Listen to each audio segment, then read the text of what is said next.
Hello everyone, ఇంకా చూస్తుంటే నోరాడుతుంది కదా. ఇంకా మనమైతే వీడియోలోకి అయితే వెళ్ళిపోదామా.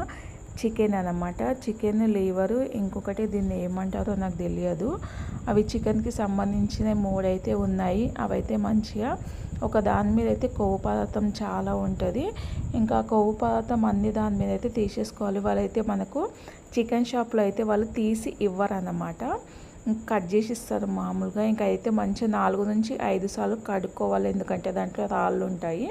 మంచిగా కడిగేసుకొని ఇలా కొంచెము ఉప్పు వేసుకొని వాటర్లో అయితే పెట్టేసుకున్నాను. ఒక కడాయి అయితే వేసుకుంటున్నాను. ఆయిల్ అయితే పొయ్యట్లేదు, ఆయిల్ తర్వాత వేస్తాను. కడాయి పెట్టుకున్నాక అది కడాయి వేడెక్కిన తర్వాత ఇంకా ఇది వాష్ చేసుకుని మొత్తము దీంట్లో వేసేసుకొని మూత పెట్టేసుకుంటే ఇదైతే ఉడికిపోతూ ఉంటుంది అనమాట. దీంట్లో కావాల్సిన మసాలా అయితే చూసేద్దాం. మీరు కొద్దిగంత ధనియాలు తీసుకున్నాను, ఇలాచి, లవంగాలు, దాల్చిన చెక్క, మిరియాలు, కొద్దిగంత మెంతులు, సాజీరా ఇవన్నీ తీసేసుకొని దూరగా అయితే ఫ్రై చేసుకోవాలి. మంచిగా సువాసన వస్తుంది. ఇంకా ఇవన్నీ పొయ్యి మీద ఒక చిన్న కడాయి పెట్టేసుకొని ఇంకా మంచిగా మీడియం ఫ్లేమ్లో అయితే ఇవన్నీ మంచిగా ఫ్రై చేసుకున్న తర్వాత ఇంకా దీంట్లోనే కొద్దిగంత కరివేపాకు కూడా వేసేసుకొని కరివేపాకు కూడా అలానే ఒట్టిగానే ఫ్రై చేసుకుంటున్నాను. ఆయిల్ అయితే వేయట్లేదు. కరివేపాకు కూడా ఫ్రై అయిపోయింది కదా. ఇంకా మసాలాలు మొత్తము చల్లారినాక ఇవైతే ఒకసారి అయితే మిక్స్ అయితే పట్టేసుకుందాము. మిక్సీ పట్టేసుకొని ఇంకా పక్కన అయితే పెట్టుకున్నాను. మరి ఫస్ట్ టైం నా వీడియో ఎవరు చూస్తున్నారో ప్లీజ్ లైక్ చేయండి, సబ్స్క్రైబ్ చేయండి, కామెంట్ చేయండి, పక్కనున్న బెల్ బటన్ అయితే నొక్కండి. ఇంకా ఇదైతే చూడండి మంచిగా ఇలా అయితే ఉడికిపోయింది కదా. కొద్దిగా అంత వాటర్ అయితే ఉంది, ఇక కొంచెం అయితే నీళ్ళు ఉన్నాయి కదా. ఇప్పుడైతే దీని అయితే ఒక ఉల్లిగడ్డ అనేది నేను మంచిగా ఇలా కట్ చేసుకుంటున్నాను. ఉల్లిగడ్డ మనకు పచ్చిగా ఉంటేనే బాగుంటుంది.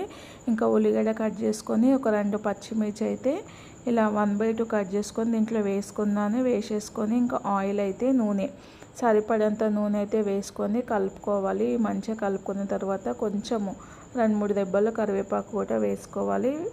ఇంకా ఇవి వేసుకున్న తర్వాత మంచిగా కలుపుకున్న తర్వాత దీంట్లో సరిపడంత ఉప్పు, పసుపు, కారం, అల్లం వెల్లుల్లి పేస్ట్ వేసుకోవాలి. కారం అయితే మసాలాలు మనము వేసుకుంటున్నాం కాబట్టి కారం సరిపడంత మీ టేస్ట్ని బట్టి అయితే కారం వేసుకోండి. ఇంకా కారం ఇవన్నీ వేసుకున్నాక మంచిగా అయితే కలుపుకోవాలి.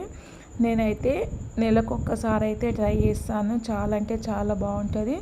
అందరైతే ఇష్టంగా తింటారు, కానీ తినొద్దంటారు కానీ తినాలి. దీంట్లో కూడా మనకైతే ఐరన్ అయితే ఉంటుంది. నెలకు ఒక్కసారి తింటే మనకు ఏం కాదన్నమాట. ఇంకా ఇదైతే మంట తగ్గించుకొని చేసుకోవాలి. మంట ఎక్కువ పెడితే మొత్తం మాడిపోతుంది మనకు.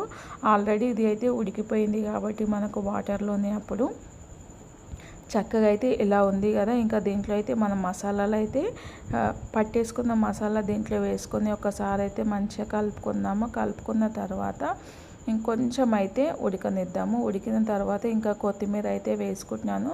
మీరు కావాలంటే కొత్తిమీర, పుదీనా కూడా వేసుకోండి. నేనైతే కొత్తిమీర ఉంది కాబట్టి కొత్తిమీర వేసేసుకొని కలిపేసుకున్నాను. చూడండి కలర్ అయితే మంచిగా చేంజ్ అయింది కదా. చాలా అంటే చాలా బాగుంటుంది. జొన్న రొట్టెలో అయినా బగారా అన్నంలో అయినా తినండి, లేదంటే ఉట్టిగా అయినా తినండి, బాగుంటుంది టేస్ట్ అయితే. నాకైతే చాలా అనిపించింది. మీకు ఇంకా మంచిగా కావాలంటే దీనికి లాస్ట్గా ఇప్పుడు ఇలా ఉన్నప్పుడు ఆనియన్ కట్ చేసి కూడా వేసుకోండి.